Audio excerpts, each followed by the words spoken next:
set the tone with that baby. Yeah. And if they don't do what you want, just, hit them. All right. Love it. You know what? All right. I toned out. I kind of toned out what you said because I thought you were going to say something normal, and then you said something not normal.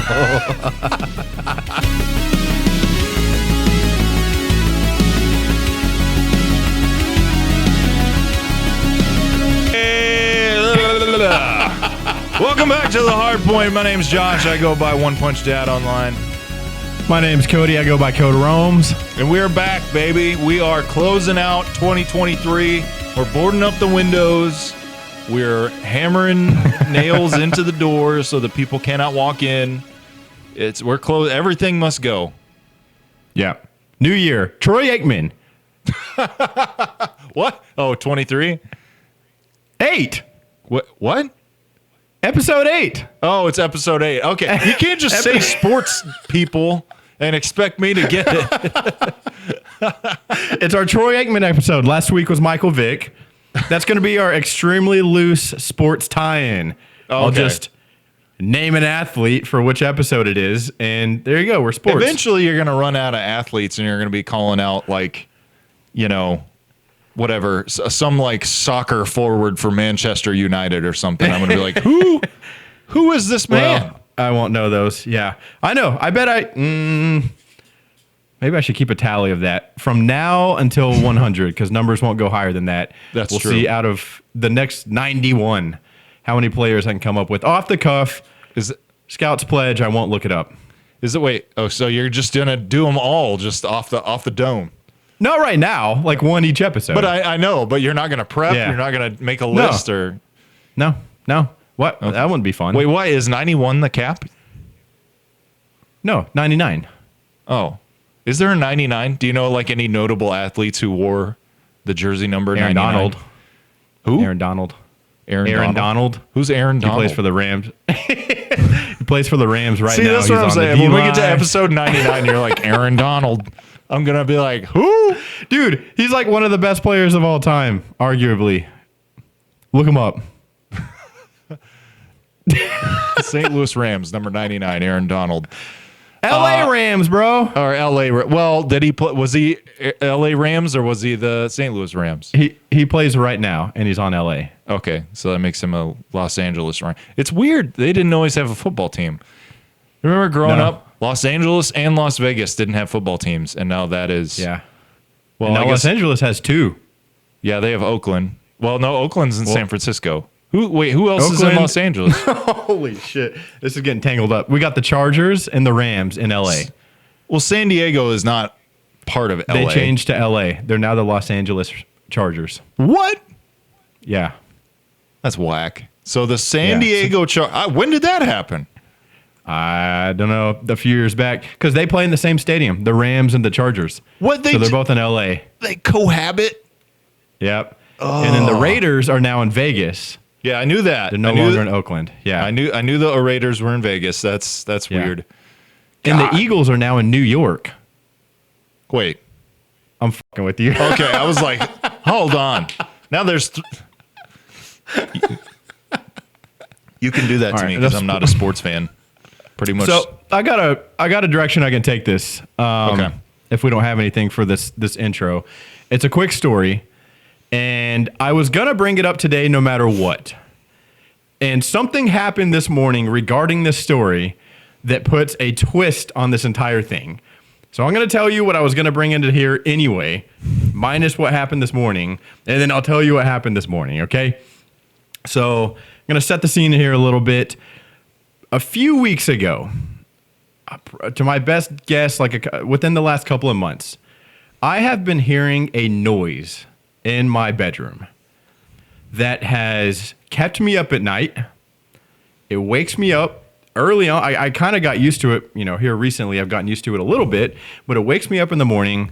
In the beginning, it would keep me up at night. It would wake me up. It would prevent me from sleeping. It was one of these things where I would almost dread going to bed because I knew I was going to have a hard time sleeping. So is this like a high pitched, So I have a video I think we learned right before this episode, you might not be able to hear me playing something from my phone. I have a video of it so you can hear it. Okay. And I'll describe it to you real quick. Yeah. If not, I'll put it in the thing. So it sounds like can you hear that? No. It's okay. I'll cut that part. Discord. It sounds like damn Discord. It sounds like tapping, and it's coming from inside my fucking wall. Okay? So my bed backs up to a wall in my bedroom, and on the other side of that wall is our closet.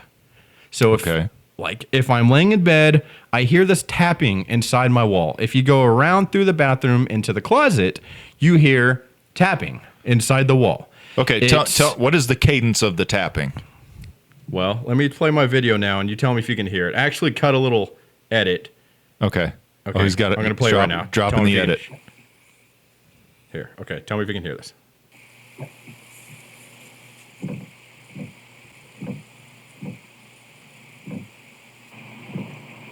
I do faintly. Did you hear that? Yeah. That was a recording of the sound? This morning from within my closet. What? Okay. Let me turn the fan off real quick. Okay.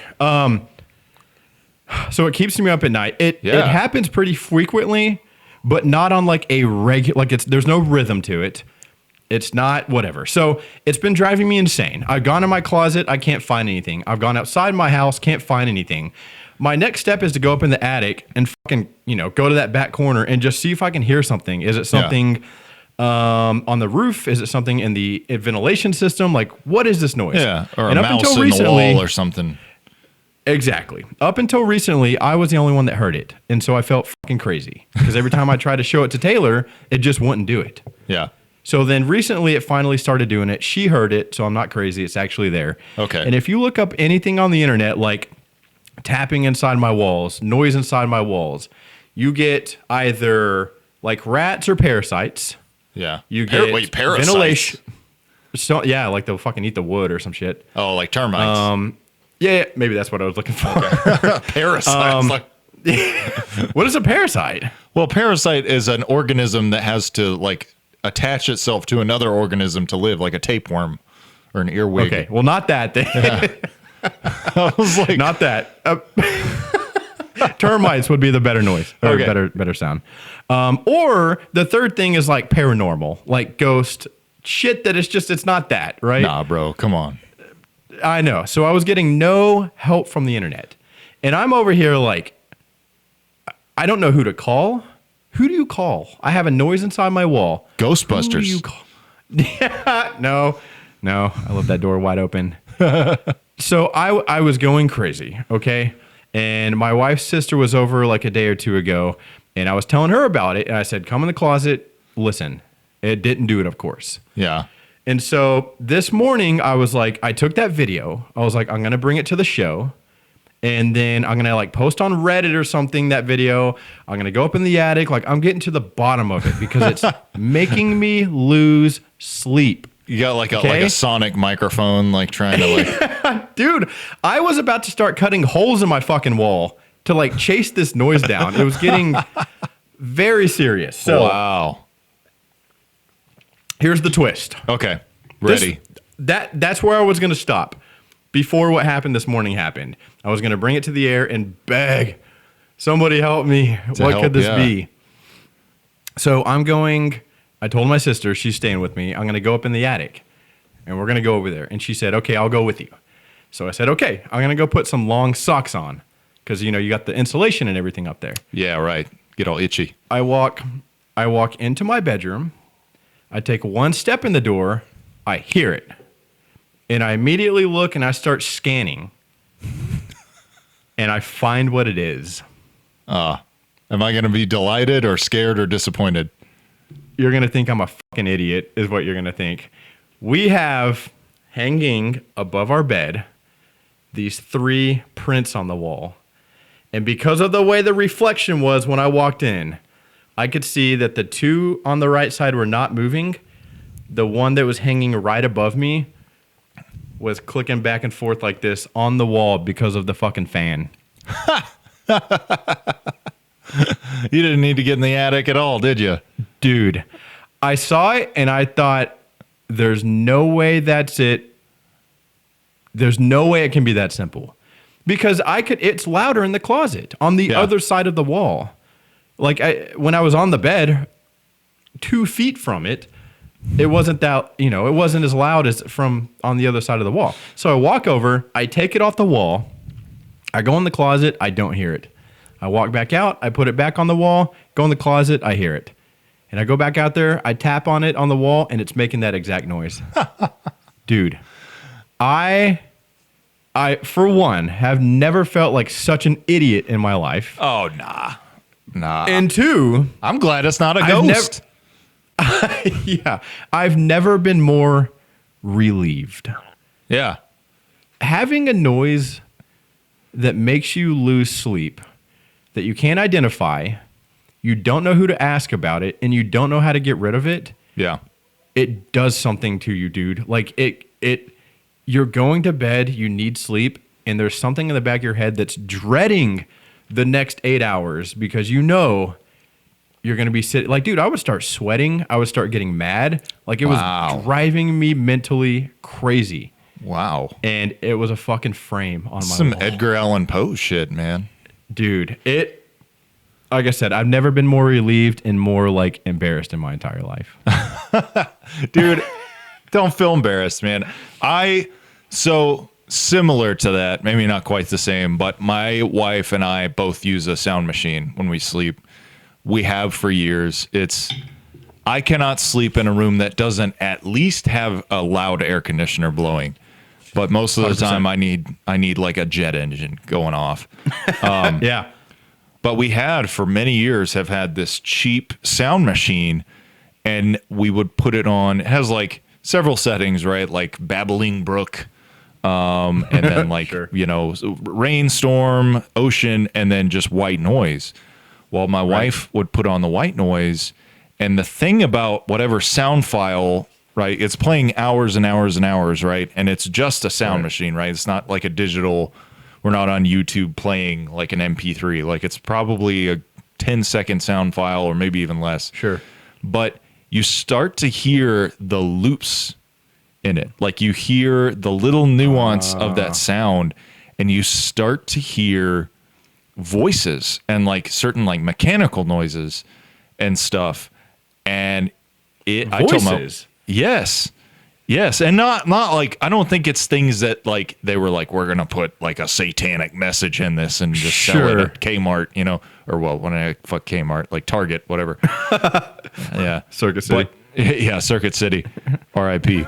But now you start to hear just like the minutia, I guess, of that like very, very short sound clip, and it plays on a loop. So honestly, like after 10 minutes of listening to it, it sounds like a machine in my like an actual like piece of machinery. Wild. And it bugs me, man. That's crazy. I'm the same way. So we have a fan, like a stand fan, like a separate one from the ceiling that's in our room, that its sole purpose is to provide noise. So each night we'll turn it on loud. Yeah. And it's because I'm such a light sleeper that I need something loud and constant to drown out any like variable noises that would happen throughout the night. So if it's dead ass silent and a fucking dog barks, I'm going to wake up. Or something creaks, or like anything will wake me up. So I have to have that noise that is louder than everything else and is constant.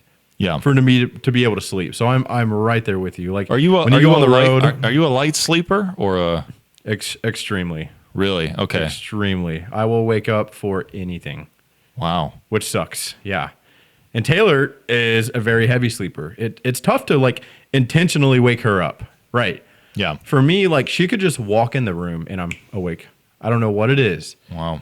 So that's why I need that fan, because if I have like if I hear anything, it'll wake me up. So I just need something louder than everything that drowns everything out, and able to sleep. I'm a pretty heavy sleeper, but I'm a pretty heavy sleeper, but I have severe tinnitus from listening to loud music and like just generally like being around loud shit my whole life. So a quiet room is a deafening room for me, honestly, in a lot of ways. Like when there's nothing to distract my mind from what is actually a pretty loud, like, ee. Oh yeah. I get real upset. So I need something. It's Is the it same from being thing- like in a band and stuff, or is it just strictly from like listening to stuff? listening Like to when you loud were in bands and music, shit? yeah, like being in bands, going to loud concerts. There's been a couple Guns? of times where I've fired firearms and didn't have an earbud Right. in or something, and that I remember one of my it was probably 10 years ago now, but I went to the range and I was shooting my M4, right, my assigned weapon, Right. and I get down there, I'm ready to shoot, and I fire the first round, and I just hear what sounds like a bell. It's just like bing, and I realized, oh, I don't have hearing protection in, but I have to shoot. So I shot 40 rounds, just raw You dogging probably it couldn't just like muffled hearing for 24 hours. for huh? the rest of the day. Like it straight up was like every, like tough. I could even like, it was funny because like if I caught a moment of silence, my heart beating would make like a cymbal sound, like a loud, like a crash cymbal. So it would be like, it was so That's very crazy. bizarre. But yeah, pretty sure I perma-fucked my inner ear doing I've stuff heard like tinnitus that. is no joke, dude. Like it'll fucking drive you crazy if you don't learn to like cope with it in a way. It doesn't drive me. What drives me crazy is I have to tell my family, like, look, if you're not facing me and speaking at a, or especially like in the same room as me, because my kids will constantly be like, from another room, like, hey, Dad. And I'm like, Right. I know you want my attention, but you're not within 10 feet of me. There's walls between Not us. facing me. Can't read your lips. Yeah. There's nothing I can do to glean what it is you want to say. And I bet because you go on the road a semi decent amount. So like in these hotel rooms and stuff, do you bring something with you to help with that? Well, I was gonna say earlier when we were talking about the sound machines, the first thing I do, because I like I said, a silent room just honestly messes with my head. So I will first thing I do is turn on the TV, and it's either going normally, which is not very unique, but it's generally going to Comedy Central to watch Office reruns, or Yep. or Cartoon Network to watch Rick and Morty and King of the Hill Sure. and stuff. So. Yeah. But yeah, I've got to have some kind of noise on. And then if I'm on the road, I usually take, I got my phone, so I'll find like a good YouTube. Yeah. My favorite ones lately have been actually like airplane noise. It's funny you mentioned being on the road, but I will put on one that's like being in an airplane. Just airplanes have like a whole Like sound suite to themselves. Yeah. Yeah. Even like Okay. what I find oddly comforting is like the bing bang, like the whatever, like the attendants are coming through. Oh, yeah. Yeah, like even just like a periodic, throw one of those in there. Okay. Sets Dude, me- yeah, on YouTube you can find endless like 10 hours worth of a video, that's Yeah. just I don't know, constant noise. That's pretty crazy. But Yeah. I feel so like I can't describe to you the joy that I have knowing that tonight I'm going to go to bed and just So how did you Be able solve to the problem? sleep Did in you just peace. tape it down or like put a thumbtack so in I it? have it's like like the little circle Velcros that are double-sided Oh. sticky. Yeah, was I it just like a little put 3M tab or whatever? Yeah, exactly. So on the bottom corner, the one that was loose, I just stuck it under there, and it's unbelievable. Like the weight, when shit fucks with your sleep, and there's nothing you can do about it, that is like a different type of like agony, dude. It's just Yeah. it's really Yeah. tough, really tough. On that note, want to really pass along just another big congratulations to Cody and that baby he's got coming in June. I know that's going to be a really happy season for them.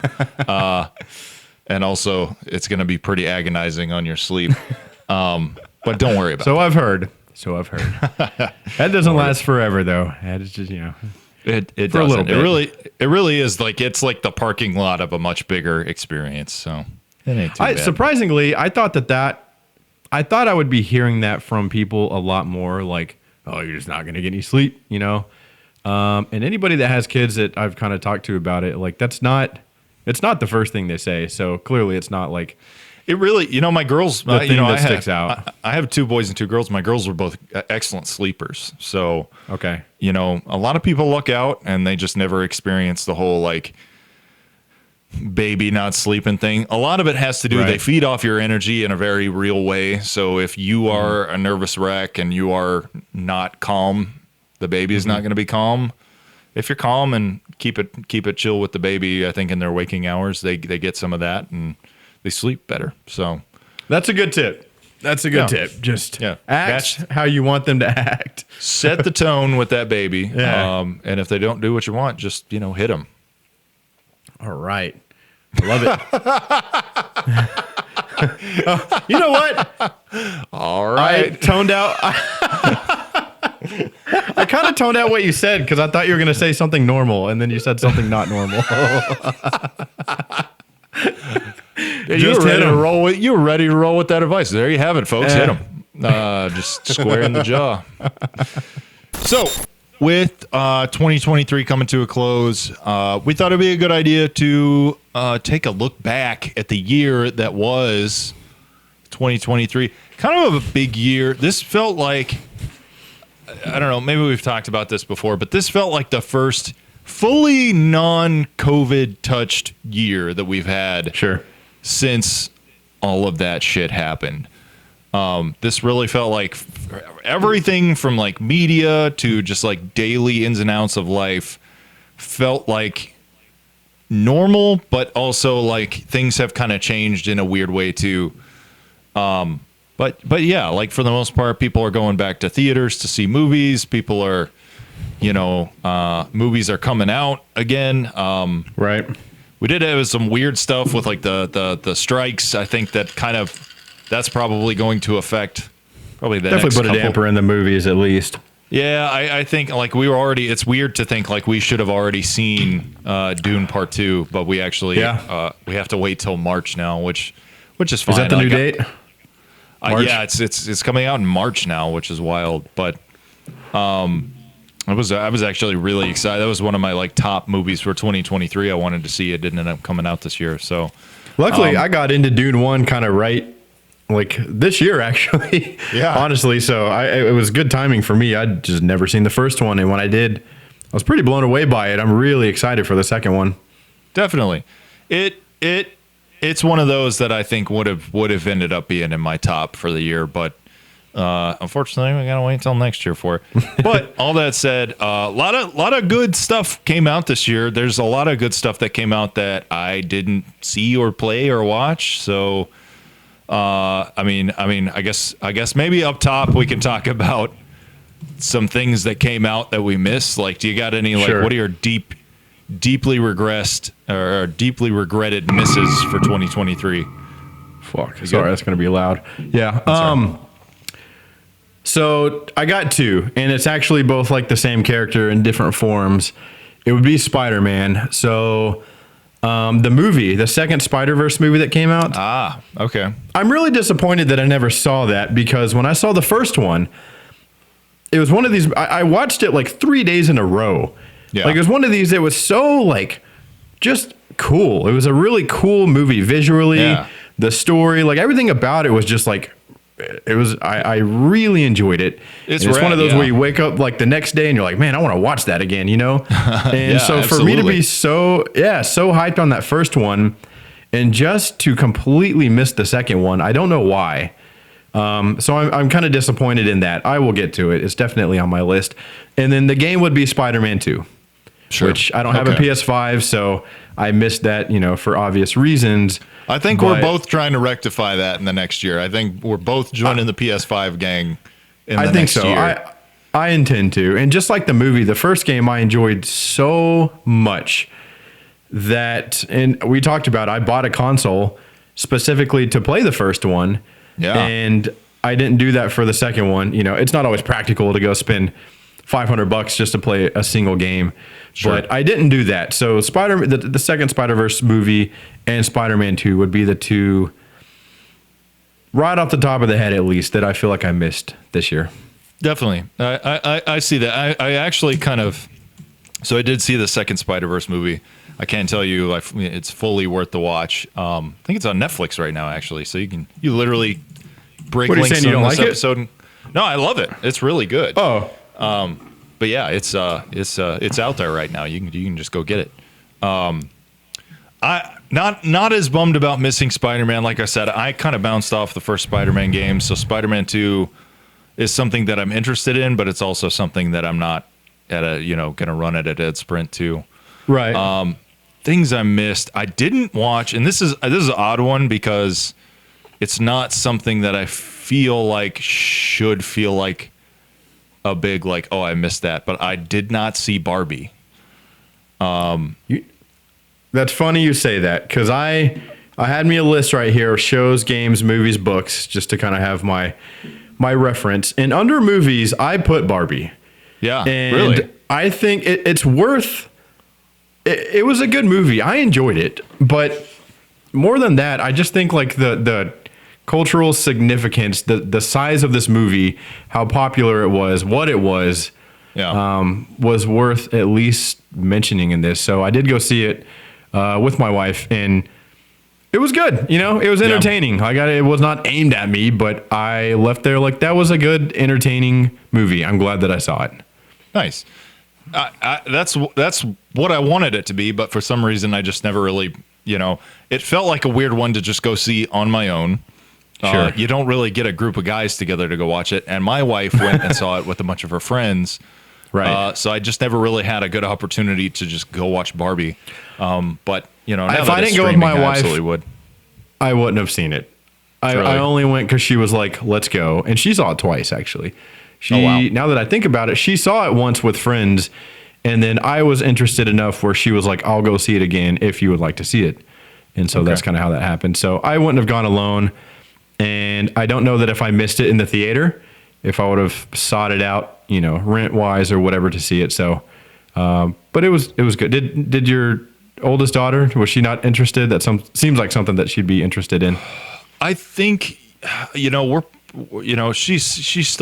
8. So Sure, I think okay. we're still, I think I was watching rated R movies by the time I was 8. Listen, Right. but I think between me and her mom, we're still kind of like hesitant to drag her into a PG-13 experience. Sure. And a lot of that has to do with the fact that she wants to be regarded as so much older than she is already. So we are kind of like, hey, easy. But be a kid. No, be a kid. That said, a year from now, absolutely, that's something that I would let her watch it for sure. Yeah.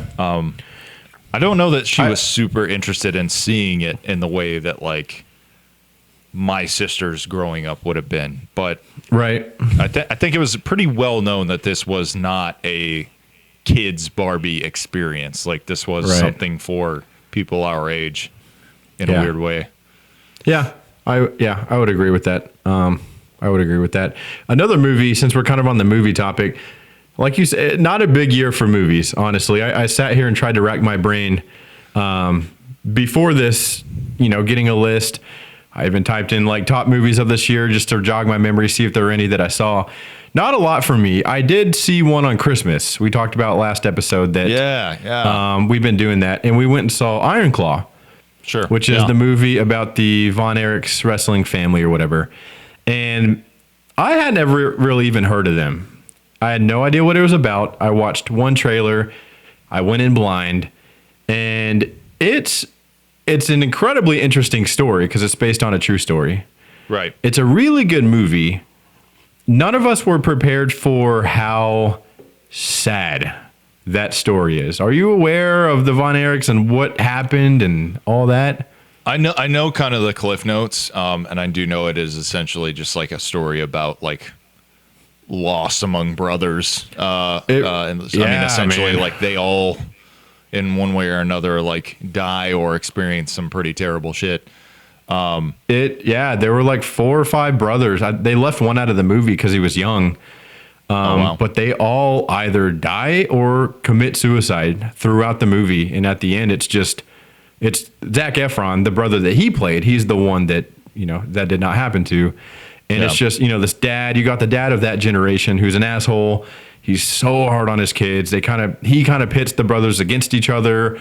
in these, sneaky little ways, and just seeing them drop one after another, like none of us were ready for that, man. It was like the first half of the movie, there's some funny parts, some entertaining parts.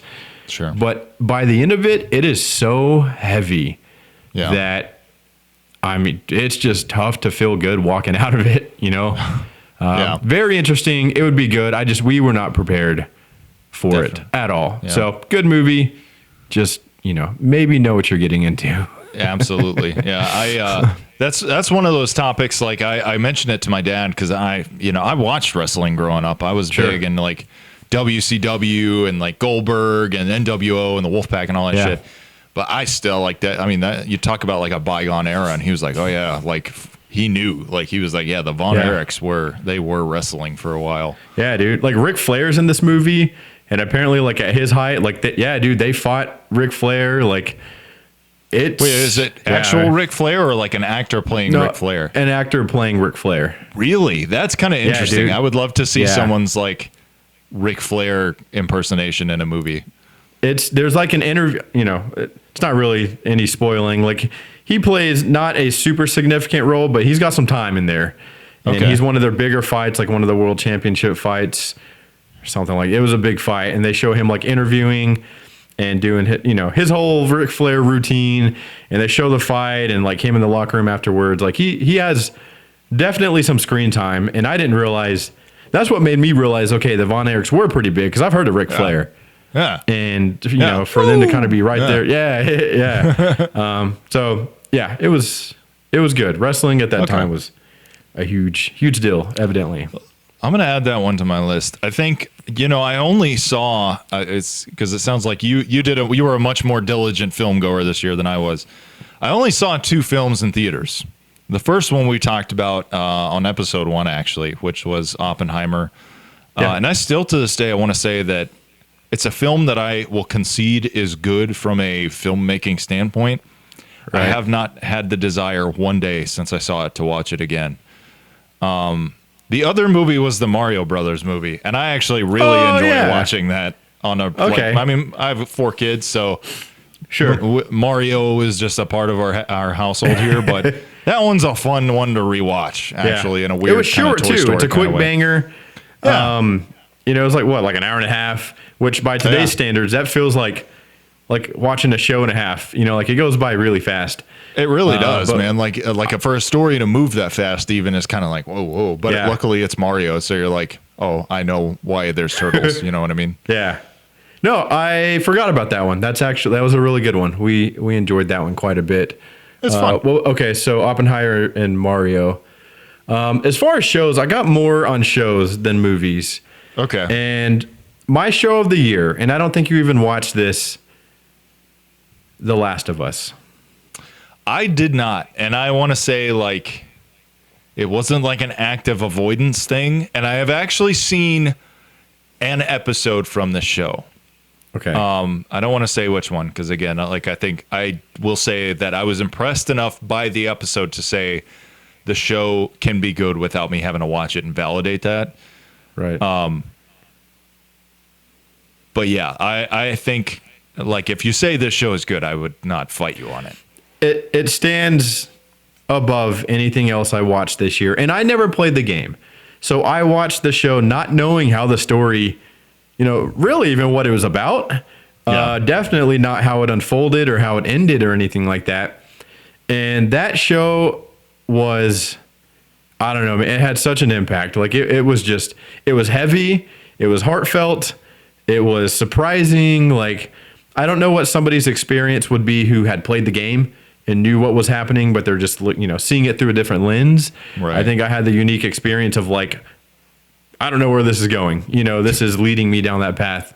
And it was incredible, dude. Like it's not The Walking Dead. I think a lot of people are like, oh, zombies, another zombie show. It's not. The zombies are far more menacing one of the scenes I saw was the one with the, I don't know what they're called. It's like the brute, like the big dude, right? Like the big zombie. Literally, like, not a spoiler, but he literally takes a man by his jaw and pulls the top of his head off. Like, ain't no Walking Dead zombies doing that. No, I watched The Walking Dead. Like I didn't finish it. I watched through 7 or 8 seasons, so I know what The Walking Dead is, and this is not that. And I just remember at the end of that show, very few things have made me feel this way, but at the end of that show, I felt like I was taken on such a journey from episode 1 to the conclusion of that show. You know, you're at the end and you kind of rethink about earlier scenes, earlier episodes, earlier scenarios, and realizing that they packed all that into 10 episodes. Yeah. And it was, well fleshed out. It wasn't rushed. It just, the journey that you're taking on through 10 episodes is, I don't know, man. It's one of the few pieces of media that I've ever consumed where at the end, I could not believe what I just watched. It was so good. So if you get a chance, I would. I don't think you won't regret it. It's very good. I definitely, it's one that I would say after seeing a snippet, I would say I'm all in. Yeah. I would. Another one, this is completely opposite of that. The Bear. I haven't touched The Bear, and it's funny you were talking about the Iron Claw movie. Jonathan Allen White. So that guy's in the Iron Claw, but it's the head chef in this restaurant in The Bear. So this is, I'm guessing, a second or third season for the show this year. Second is done. Third will be the next one to come out. Okay, so the second season came out this year. I've heard a lot about The Bear, and I want to be clear, I love cooking. 99% of the good shit that I watch on TikTok and Instagram is recipes and people actually doing like foodie cooking. Right. I don't know how I've kept missing this show, but I'm very, very interested in The Bear. They're shorter episodes, so you're not talking an hour each. It is a slow burn. So generally how my wife and I will deal with shows, since there's so much out there, is we'll watch an episode. And at the end of it, say, would you like to keep going or not? Like generally, if we're not hooked within the first, it's probably not worth sinking any more time in. And this was one of those rare shows where, you're watching it, you hear so much about it, and you think, okay, this has to be a good show. And I'm expecting somewhere in that first episode for there to be a hook, right? Okay, this is why people keep coming back. Right. And the first episode goes by, credits roll, and we just kind of look at each other like, what was that? Where's the thing that's supposed to make you keep watching? It's not in the first episode. It's really not even in the second. It's in the first season as a whole. There's not one moment in any episode where you go, there it is, right? Is it the general vibe of the show? Like once the season's done, you're kind of like, I just want to go back to that. It's kind of that. There's some comfort there. There is something that happens at the end of the first season that kind of sets it up and ties everything back in. Like that hook, quite frankly, happens at the end of the first season, not the first episode. And so it's one of these where you kind of have to like commit. Okay, I'm not going to be hooked on the show after one episode, but I'm going to commit to the full season knowing by the end of it, it's going to be well worth the time. And it became one of our favorite shows. There's some comfort in it, but what it does is depict the kitchen in such a realistic way. Like there's nothing Hollywood about it. There's nothing done up for the movies about it. There's, been reviews out there by chefs and stuff that work in these types of kitchens that are like, this is the most accurate depiction of a kitchen in any show they've ever seen, right? It is hectic. Yeah. It's stressful. It's chaotic. Yeah. But it has these kind of slower, more heartfelt moments in between to break it up. The characters develop nicely. You'll love some. You'll hate some. You'll start loving some, end up hating them, vice versa. Like it's more about the story and the characters and the backstory than it is like a single hook in the storyline or anything like that. Right. Okay. It's great, man. I could see myself getting into that. Can I jump in with one that I saw? Yeah. That delighted me. And this is one that I'm 100% positive you missed because you're not an anime watcher, and I've never held that against you. Have you watched any anime like even a movie? If I have, it's probably been with you in last time I was out there. You put whatever that new one on Netflix right now is. We're going to talk about that one. We'll talk about that one in a second. That's my other one. Okay, like that's my extent. It was never introduced to me. It was never a part of our childhood. I don't hate it. I just don't think it's like Kubla Khan. Kubla Khan. Like I'm sure it's there for me. It just hasn't been introduced or shown in a way where it's clicked. Anime is one of those things, as an aside, I will say, like, if you're not, it's like riding motorcycles, right? Like, it's the reason I don't have a motorcycle. Like, a lot of people, I feel like, so naturally gravitate towards having a motorcycle and being comfortable on one because they grew up on one or their dad rode one. They grew up around motorcycles. Anime is kind of like that in a weird way. That, how we doing on time? Oh, we're good. I was looking at me, not the time. We're at 20 minutes, so. Okay. All right. That's good to know. We're good. Anime is one of those things where if you didn't come up around it and if you didn't seek it out yourself, it helps to have someone kind of curate your exposure to it in a weird way. Right. And maybe that's the thing I'm going to do for you, buddy. Maybe we we might roll that into some content. Who knows? But I'm anyway, open to it. I know you would be. There's some good anime out there that I feel like would reach out and grab you.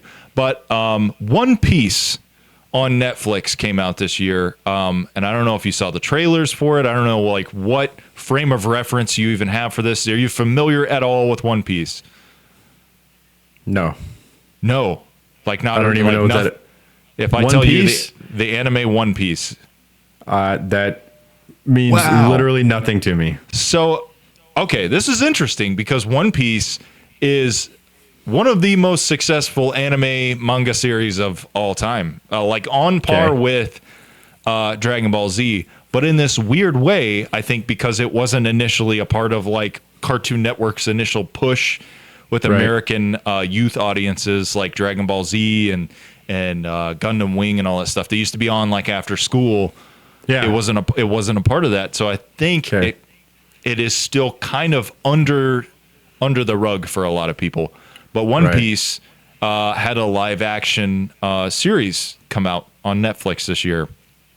And I have to say, my hopes for any of those ever being good is very low. They did the Cowboy Bebop one last year. The Cowboy Bebop live action series was really not good. Most live action anime series, I don't know if you've ever tried to watch. I've heard of that one. I don't know how much. I may have watched like an episode or something. Right. Yeah, a lot of them just end up trying to replicate the over-the-topness of an anime with people jumping real crazy and fighting real crazy. And when real people do that on a screen, it honestly doesn't look right. It doesn't. Yeah. It looks corny, right? It looks cheesy. Yeah. It looks very cheesy. I will tell you this. I loved the One Piece live action series so much. Okay. It was so much fun in this it's very campy. It's not a show that you watch for its seriousness. Like they're not trying to Dark Knight this thing and make it like, what if it was real? There's definitely some silliness that is pulled straight from the anime, but it is done in a very loving way. As in the showrunner very clearly respects the source material.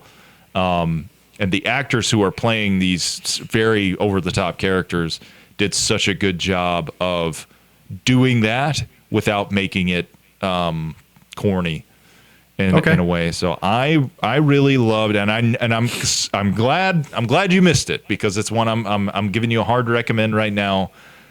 One Piece, the live action series, is actually pretty fire, and it was one of my favorite shows I watched this year. So as far as the shows, I had two more. I just wanted to mention the title, at least really quickly, that I watched this year. One was the finale of Barry. Did you watch that?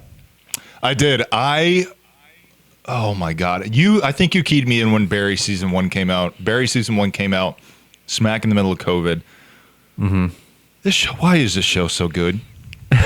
It's one of the most unique shows, and it started out kind of funny and lighthearted, and it ended up like fucking Breaking Bad, dude. Like it just ended up so serious and dark. But still, like intermittent. Like I was certain when I hit play on the last season that it was just going to be like, all right, the laughs are gone. They're not. Like they're you're laughing all the way through, but by the end you're like, oh, this is awful. Like not the show, but just the situation. Like it's really a downer. It's so good, And man. It's no so unique. winners. Literally just No. a whole cast of characters, and nobody wins. Nobody makes No. out like a bandit. That's a great one, dude. That might even make like my top 5 or 10 shows ever. It is just so good. And color me surprised. Like, I just want to say real quick, Bill Hader.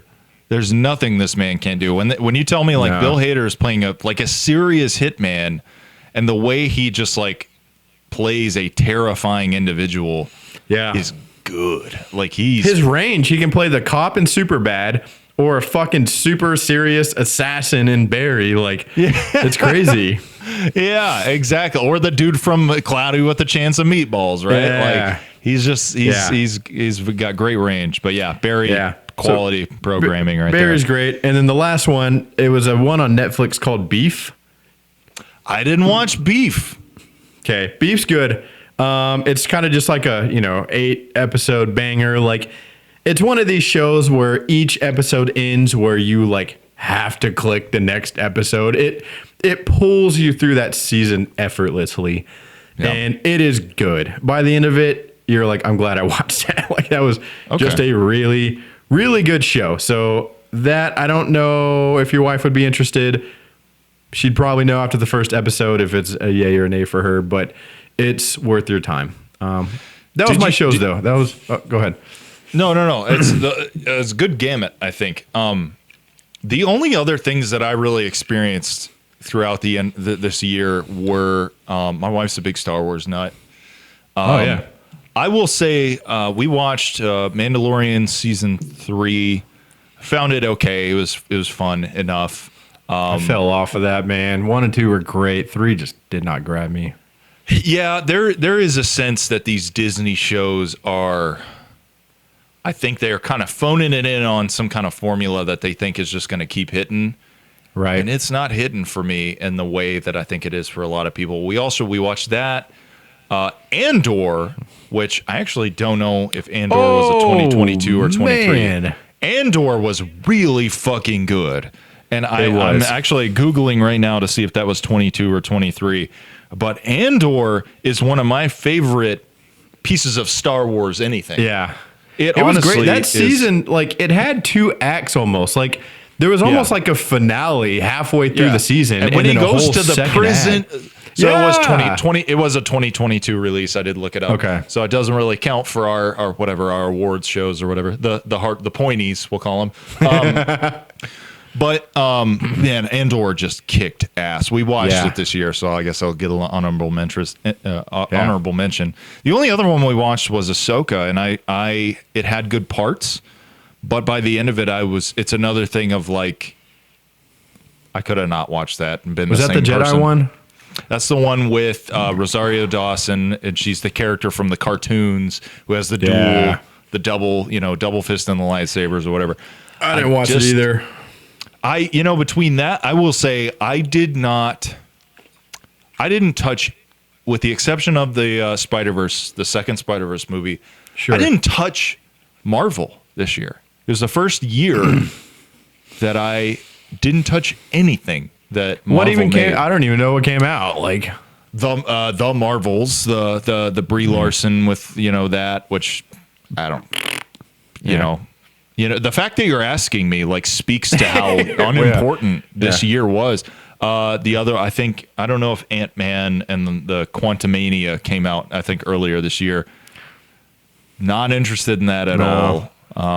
Dude, like the Iron Mans are done, like the Avengers, like all the big ones are just it gone. really fit. See, okay, so some of the shows Guardians. Go ahead, I'm sorry. Guardians 3 came out, and we did go see that together. Was good. We did go see that together, and that one wasn't bad. It felt overly in the scope of like Endgame level things. Sure, felt rather unimportant. I think. Right. It was a fun movie though, but other than that, I guess that's the one I forgot that was my third movie I saw in a theater. As a matter of fact, I forgot we went and saw that together. If it didn't stand out, then it can't win a pointy. No. I think the last time that series really had me on my feet and happy was Endgame. Yeah. I came out of my seat for that, but But anyway, I just kind of wanted to throw that last jab at Disney, I guess. I was largely unimpressed with the Star Wars and Marvel offerings for the year, and I agree. Hoping they can turn it around. Yeah. What else do we got? We got video games this year. Big year for video games. Yeah.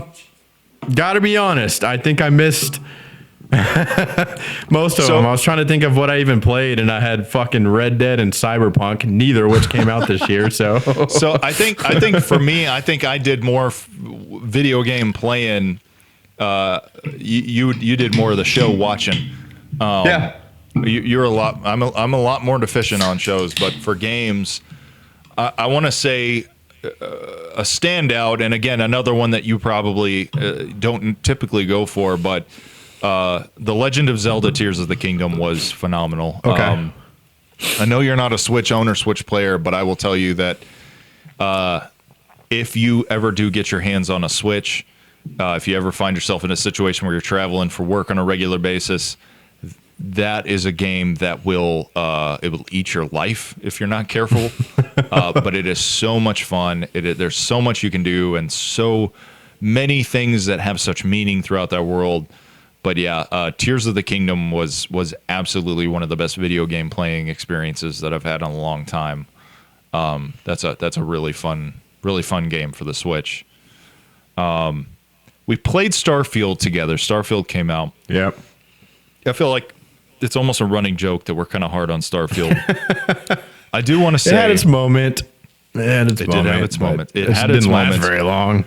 It's a Bethesda game, and I think there's two sides to that coin, right? On the one side, like that, there's charm in the corniness, right? There's charm in the kind of like rigidity of the NPCs and all that stuff, and there is charm to this game.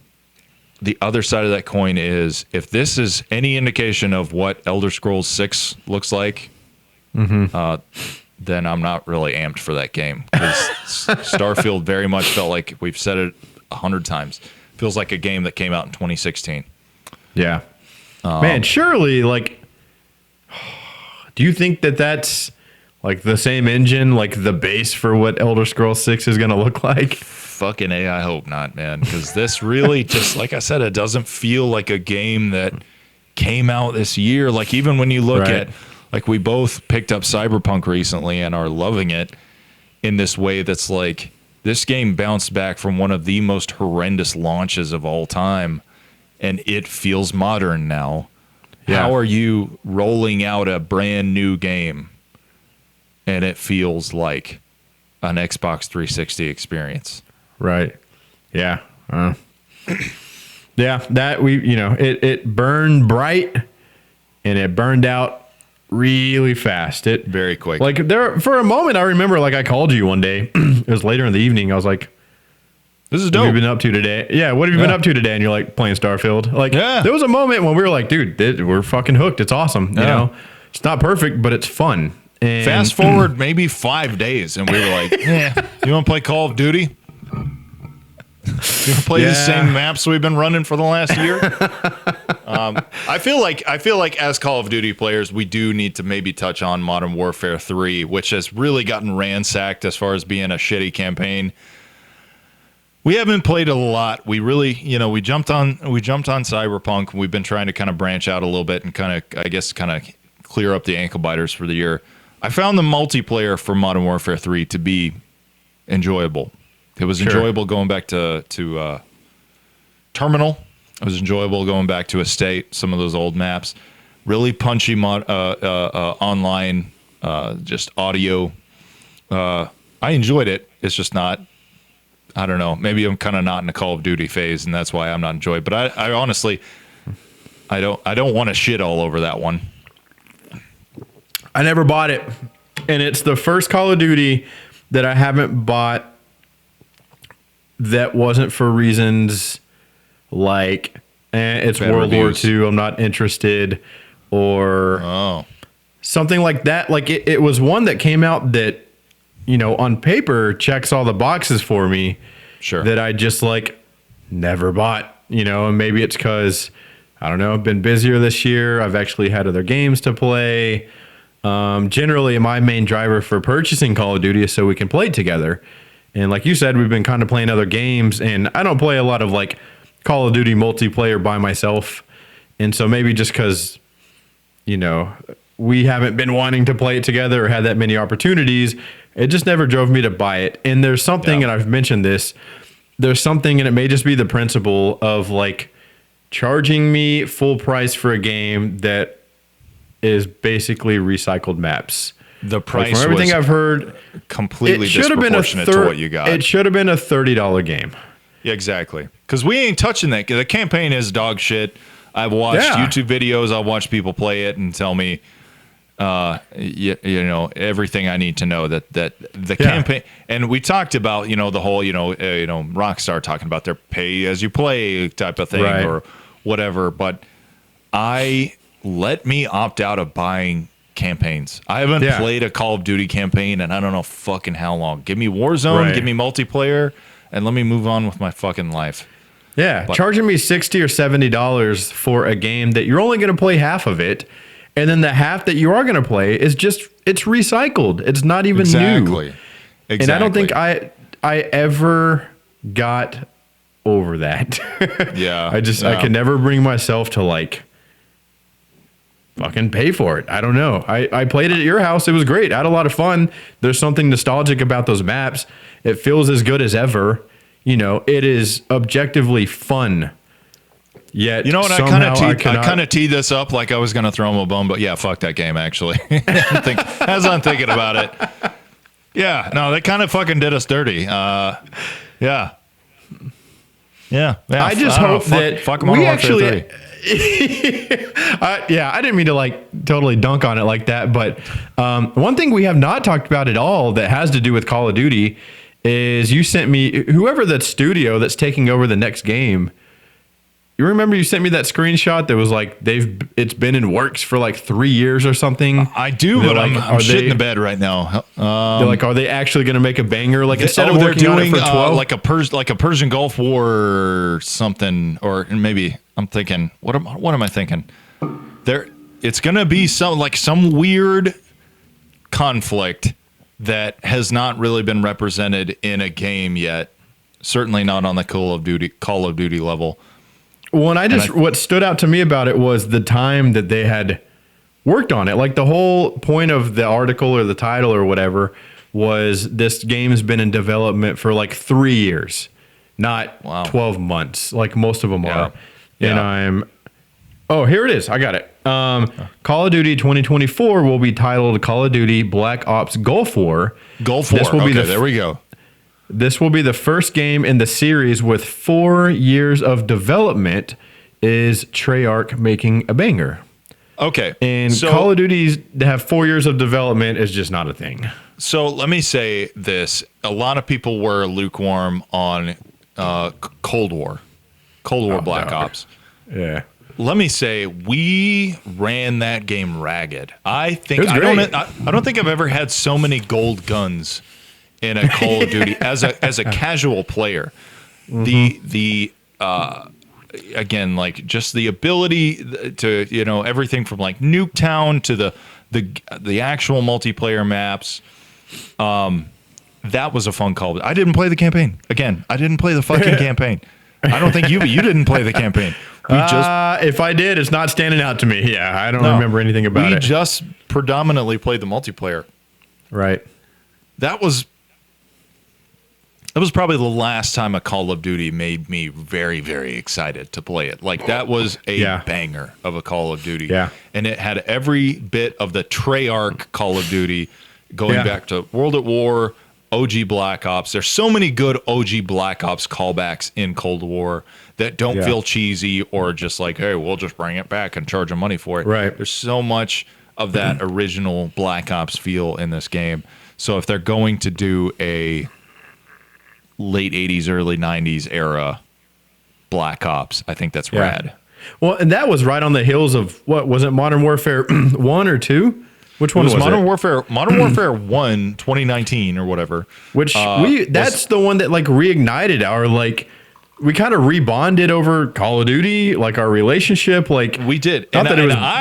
I was the one who was kind of resistant to. I was like, no, let's just keep playing this one. This one's still going. Yeah. Let's play this one. Yeah. And you were like, I'm telling you, man, let's hop over. I played the beta in like the poppiness of the guns, like the sheer the audio power. feedback. Yes. I want to throw that game one final bone. There, when you kill anyone in Call of Duty now, you get a badge or badges for like whatever, like a headshot or shoot them while you're crouched or whatever. The badges that you get in that game, you get this wonderfully like crisp, like cling, like, and if you get several badges, it's like the kill and then the cling, cling, cling, cling, cling. Oh yeah. It's so satisfying in Cold War, man. Oh my God. It is. It's got me wanting to download it right now and play it, man. You know what? Maybe that's what we need to do is go back to that one. Yeah. Because I don't have Modern Warfare 3. We can't play that. Just hunker down on Cold War until 2024 COD comes out. Yeah, man. Next year I will give COD my money. Next year. I'll pledge it right here. Yeah. Give me 3 to 4 years of your work, not whatever. Yeah. Not your side some hustle. fucking bullshit you pulled out of the fucking deleted folder or whatever. Exactly. I not big on game. Like I said, I played a lot of Red Dead this year. Came out. Cyberpunk. One thing I do want to mention, I actually got this game for Christmas. And I don't think you were ever into this series. I played the first game, loved it. And the more that came out, it kind of got further and further away from what made me like that first game. And they released one this year that brought it all the way back to its origins. And it's Assassin's Creed Mirage. Wow. Okay. Yeah. So I got that game. I played the original one, and it was really fun. Like the sword combat, the stealth, the what is it called? When you like parkour, like climbing buildings and traversing the city. Platforming, yeah. It was awesome. And we played, I don't know if you did. I played Assassin's Creed Valhalla. It was awesome. But then I've never played an iota of an Assassin's Creed game. Not 1 minute. So like Valhalla, Origins, and Odyssey, they were these massive RPG games with crazy depth on like leveling up and all that shit. And sometimes those games lose me. Like it's too much. Sure. And it got far away from like what the original Assassin's Creed was, which was just stealth combat, traversing, like sneaking into this fucking compound to kill this one guy, and dropping down from the ceiling, stabbing him in the fucking neck, and then running out through the rooftops and disappearing into a bale of hay. Like that's what the first game was. And the other games have had that, but they've had way more outside of that. It's just been too much for me. And Assassin's Creed Mirage came out this year. And the big thing was it's stripped back. It's a smaller map. It's not as RPG, but it's kind of going back to the roots of Assassin's Creed. And so if you enjoyed the first game, this is kind of the game for you. And so I have that. I got it for Christmas. I haven't decided if I'm going to like pause Cyberpunk or play it till I get tired and then load that up. I haven't decided, but that is in the queue. I'm really excited to play that one. I'm interested, man. I feel like there's such a backlog on Assassin's Creed that I really, like I've had people tell me Black Flag is probably the best pirate game out there. The Pirates one. Yeah. I've had people tell me that Valhalla is on par with like a Skyrim level of like you're a fucking Viking and you feel like a Viking when you play this game. Hell yeah. But yeah, I'm interested, but I don't know what it is that has always kept me from diving in on an Assassin's Creed game. But yeah, never touched it. Is it Ubisoft? I don't even know. Like, what do I care about a studio, man? Like, well, they just want my money at the end of the day. True. Let's take a moment real quick. We're music lovers here. I think we kind of rounded out video games and movies and shows, but I'd like to talk briefly about just some albums or bangers that really stuck out. 2013 felt like a year where I really just the albums that captivated me were less, but the ones that did were very powerful entries for sure. I would like you to go first because I don't have a lot right off the dome. I have a couple, but man, before this episode, I was prepping, and Spotify is a little harder. Like, you can just type in 2023 movie, shows, games, and you'll likely see the ones pulled up that you look at. We listen to generally a pretty niche genre. You can't just type in 2023 music into Google and like our shit's going to pop up. So I'm interested in what you have. I might have some of the same. I do have one that I don't know if you'll mention or not. So, well, so I'll start off and say, and this is another one that I talked about on our unfortunate lost episode. But the Gideon dropped an album this year that, Gideon is a hardcore band from Alabama that really is really doing a very good raw thing with their sound. Not overly produced, overly electronic or anything like that. Like it's just it's not, but they're really kind of breaking through a lot of the strictures of like what a metalcore or hardcore album needs to be. They're really, I think, with this album they came out with, More Power, More Pain is the name of the album. They really dip a toe into some really cool aspects of even like new metal and industrial metal that I enjoy. And there's a specific track on that album called Take Off that has really just, from moment one even to today, has not lost its power as far as being in the gym. When that track comes on, I get a strength enhancement from that song. Yeah. It's got one of the most badass choruses. Like the whole song's good, but when it like that chorus kicks in, dude, it is so powerful. When you make a song and you write a chorus that makes me feel every time I hear it like I am in the audience and that mic is being held out to me, that's Take Off by Gideon on the album More Power, More Pain is that song for me. So that's probably my top front to back album this year. I also want to throw my second one's going to be one that I actually, when it came out, I listened to it a couple times, loved it, and then the other day when I was leaving your house after the last episode we recorded, I texted you and I told you, dude, I'm rediscovering this and I'm realizing, I didn't articulate, but I'm realizing this was also one of the best albums to drop this year. But Feral by the band Left to Suffer is heater after heater after heater. It is so good. It is so much more. All their stuff is really heavy. It's really good. This is probably their most accessible album, but it's still so crunchy. It's still so heavy. It's got some harmonic passages, but Lord America, it's got some crushing lows, just some really good drops. They're really embracing just everything that is cool about deathcore and metalcore right now. And yeah, Feral by Left to Suffer is banger city, as we say among each other. It really is. I've been open about, I'm a fan of like albums as a whole that you can click play on track one and let it run. And that is absolutely one of those, from the opening like synthy sound on the first song through. I remember we had the chance to see them live and they played probably many songs off that album, but one that stands out, Disappoint Me. And there's just a part in there where disappoint me, and it drops, and bro, it's so hard. Like that is you're right. It's banger after banger. You could shuffle it. You could start it from the beginning. Every song fucking kicks.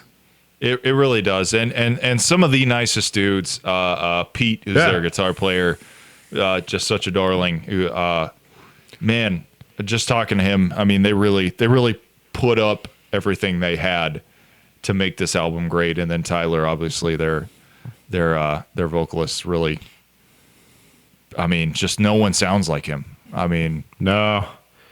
Taylor, big old dude Tyler. With big old Taylor, yeah. Yes. Big old dude with big old fucking sounds, bro. With a like big old sound. I mean, you can't replicate it, man. It's amazing. And we were on Left to Suffer pretty early, man. I remember when you sent them to me, their Spotify had like 3 songs on it. Like their whole discography was like it wasn't even an album, you know? I think it was, I don't remember. I just remember it was a lot of, they were putting out singles, and which was, they were really one of the first bands I was like, oh, I guess bands just make a song and put it out, which is fine. Yeah. That's totally okay. And, yeah, but it was in the throes of, again, COVID, you know. It was early because we lived it like, I remember the gym I was working out at, and it was a couple gyms ago, you know, when I discovered them from you. Many gyms ago. And they're measure time by gyms. 3 gyms ago. I know where we're at chronologically now. Yeah. Yeah. That's a great one. And it's cool when like the people in real life are as cool as like good music, cool dudes, you know, good music, douchebags kind of can sour. It's out there, you know. Plenty of douchebags making bangers. Anything for you to stick out? Definitely the Left to Suffer. That's a great one. The one that I would like to mention, which I might partly be mentioning it just because it's such a like a thing when they release an album because it's so sporadic, but it would be. I already knew. 72. Let me say this. As someone who grew up a Metallica fan and became skeptical a little bit midway through, 72 Seasons by Metallica is with it. It's good, man. It's good. I'm a diehard fan. They can do no wrong. In my eyes, like Saint Anger sucks. I love how you came strapped with the shirt, and you were like... You know what it is, bro. I don't want to name names, but speaking of lucky enough to see, you and I were lucky enough to see them this year. We had great seats. Yeah. And it was for that tour. And I've rediscovered my love for Metallica on multiple occasions. Yeah. And so this most recent time, it had been like 8 years since I released an album, and right at the upswing of my rediscovering them, right at the fucking peak, when I am busting at the seams with Metallica, they announce their new album. Yeah. And if I'm not mistaken, I was the one who sent you their first single. Like I was the one who was like, dude, Lux Eterna. I remember, and you were like, dude, I want to cry. Like you were emotional.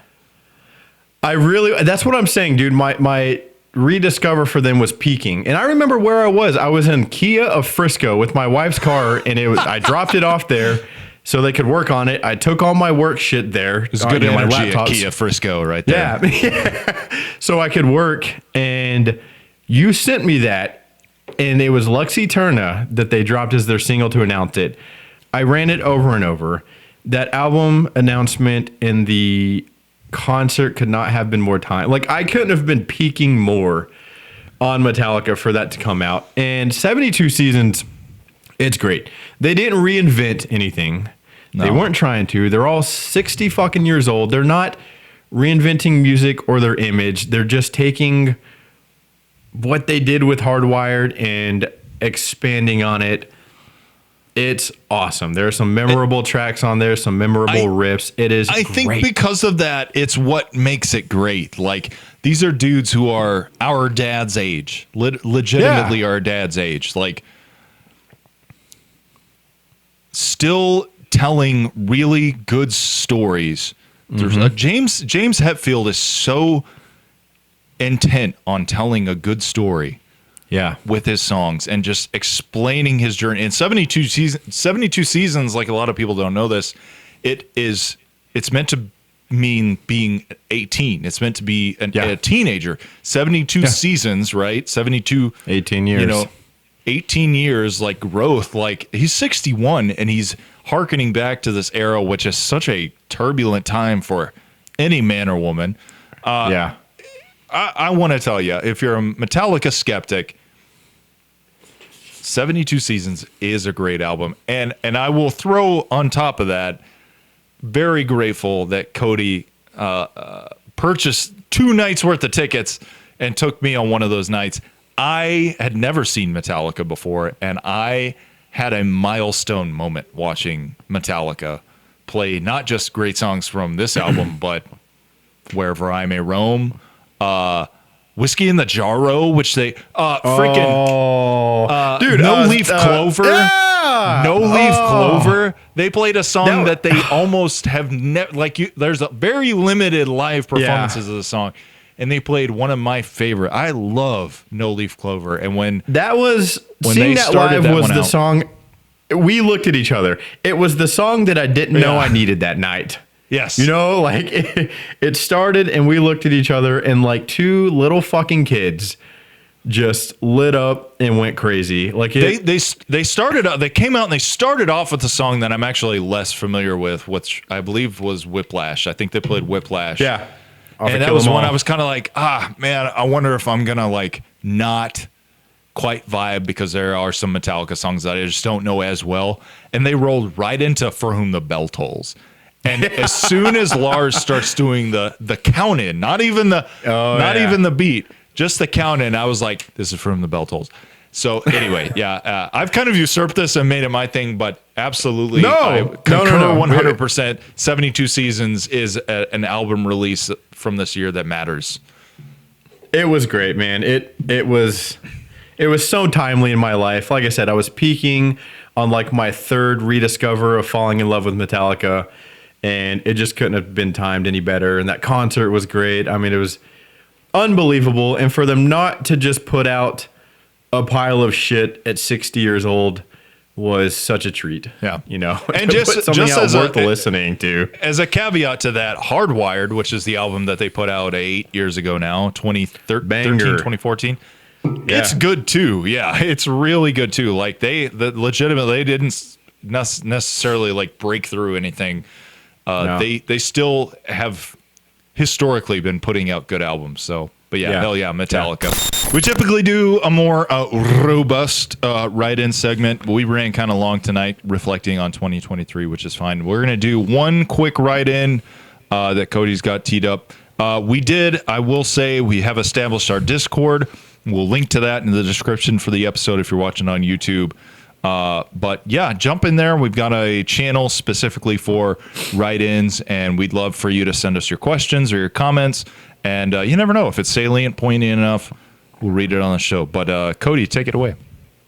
Yeah. So somebody, the name is, and I apologize if I kind of missay this, Gelgoog Initiative.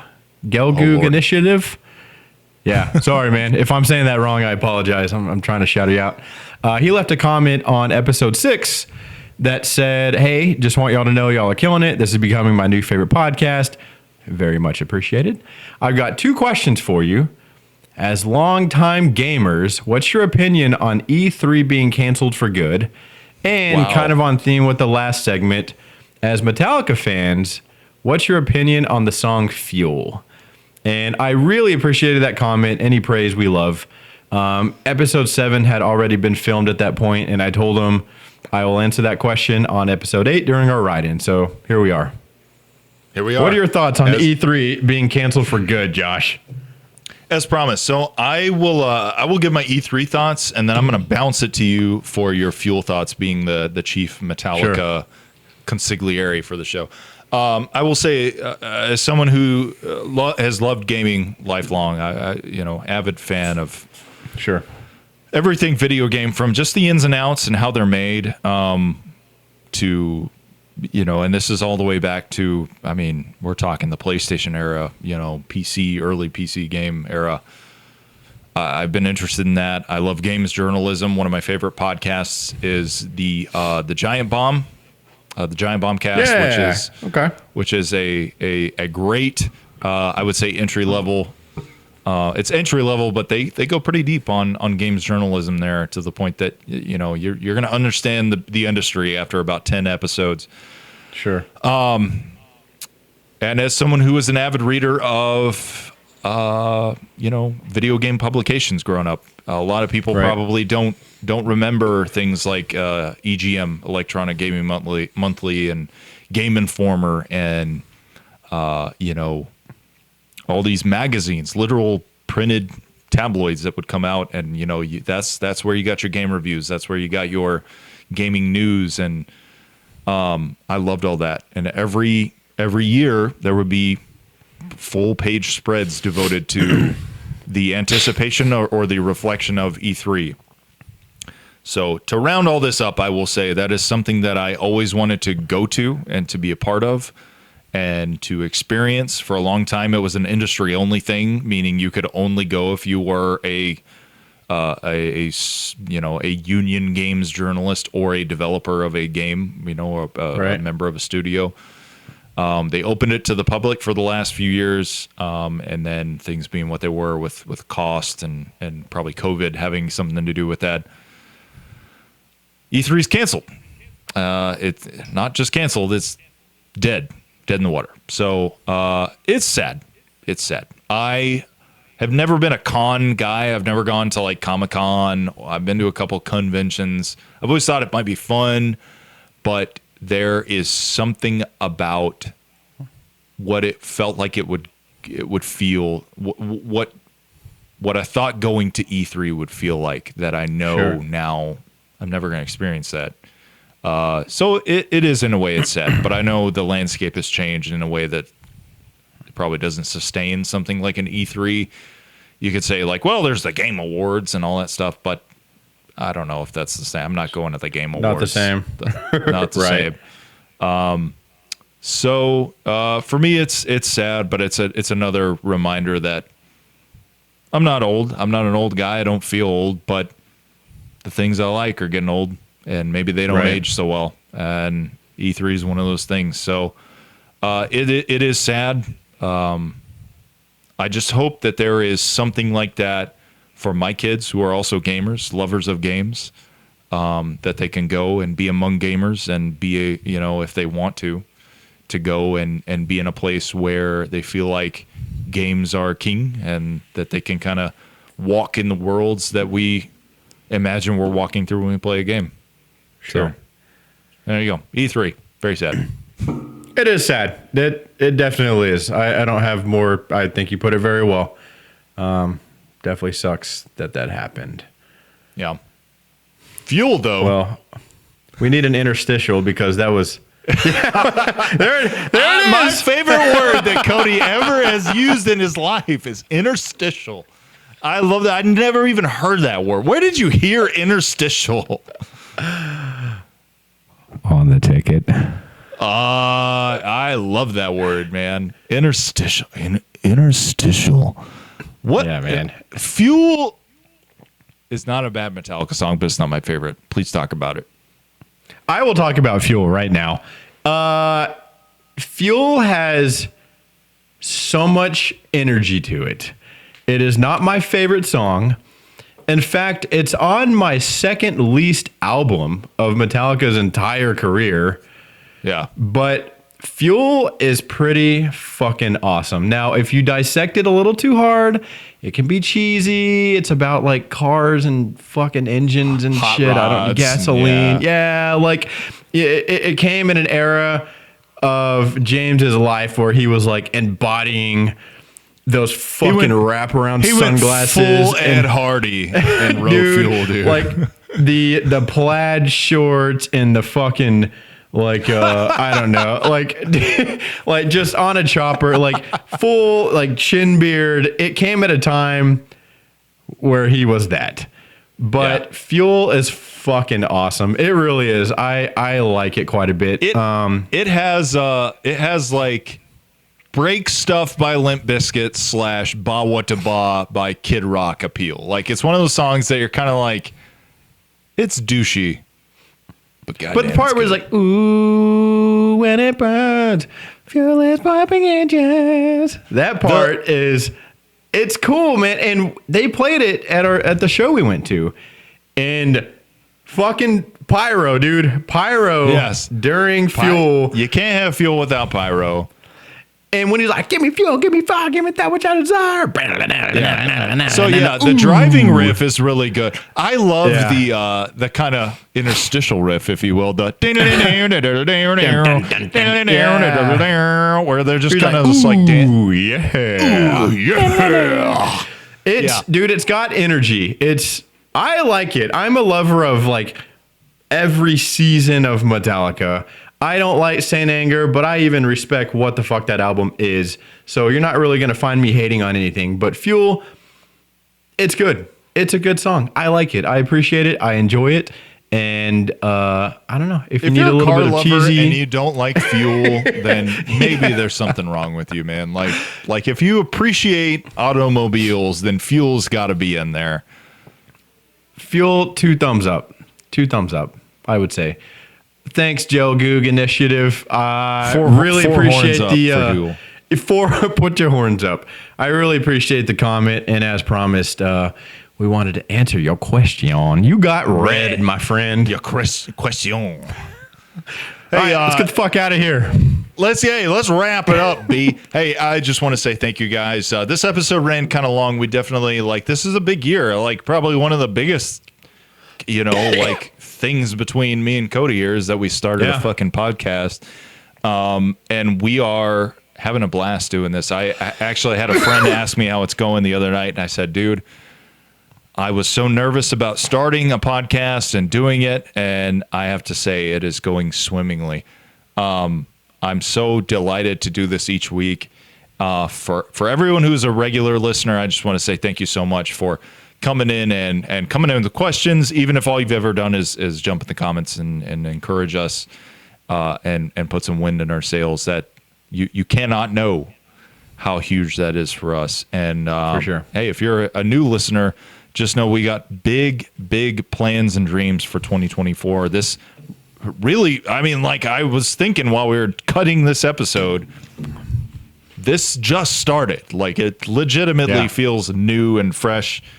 So we have so much more work to do and so much more things to do and to give you guys and to talk about. We got a comment today that actually kind of made me think what we're doing matters more than even we imagine. We had someone ask, hey, when's the next Obsession? What? Yes. Okay. Where was that on? I think it was on a YouTube comment, but I'm going to have to screen cap it and send it to you. But someone is legitimately looking for the next one. So, all right. Yeah. Obsession is a hit, certified. So, but hey, just as a year closer from me and Cody, I absolutely, I'll open it up to you. But I want to say thank you to anyone who has validated the fact that we thought that this would be good. I threw it out kind of as a not knowing, and pitching it to Cody. I was kind of like, hey man, what if it might be good? It might do shit. Sorry. Bless you. I'm trying to have a serious moment here. God damn it. I don't have the. I just want to say thank you so much for everyone who has who's been here with us. It really we're excited for the next year and hey man, we're just getting started. So I'll kick it to the fucking degenerate on the other end who has no couth whatsoever, but to bilch in the middle of my spiel. I'm sorry. I'm just kidding. No, I would just like to echo most of that. I think it's going well. I'm having an absolute blast doing it. I don't think we would have started it if we didn't believe in it, but it is good to see that we're able to capture some of the magic that you and I have seen off screen, capture that on screen and on camera and on audio and show it to people. I feel like sometimes people can talk good behind closed doors, and then you put a camera and microphone in front of them and something's kind of lost. So to see it still translates, people like to listen. It's entertaining to at least more than one person. Means a lot. I have fun. We have no plans of stopping. We dedicated a minimum of a year to do this just to kind of see where it went. And I like where we're at. The arrow's pointing up, and this is like one of the highlights of my week. I genuinely look forward to doing this each week, putting it out, and I'm excited to see sitting here this exact time next year where we're at. I think we're going to be very pleased. There it that goes. Was weak. That was weak. Maybe the camera cut it out. I don't know. That sounded like a fucking baby burp, though. Hey, again, the Discord is up. We're going to link to that in our description. That'll also be available on Spotify or Apple Podcasts, wherever you listen to the episodes. We just want to say thank you. Happy New Year. Happy holidays to you. I've been known to be called One Punch Dad. Occasionally. I have not been known to be called Cody Romes. I just kind of made that up, so. And we will see. Wait. I hope that I thought you were going to skip over it. I hope that in the new year that you are Baja Blessed. Baja Blessed. Baja Please bless be you. Baja Blessed. Baja blessings upon you. Hey, see you on the flippy. See ya. See ya. All right.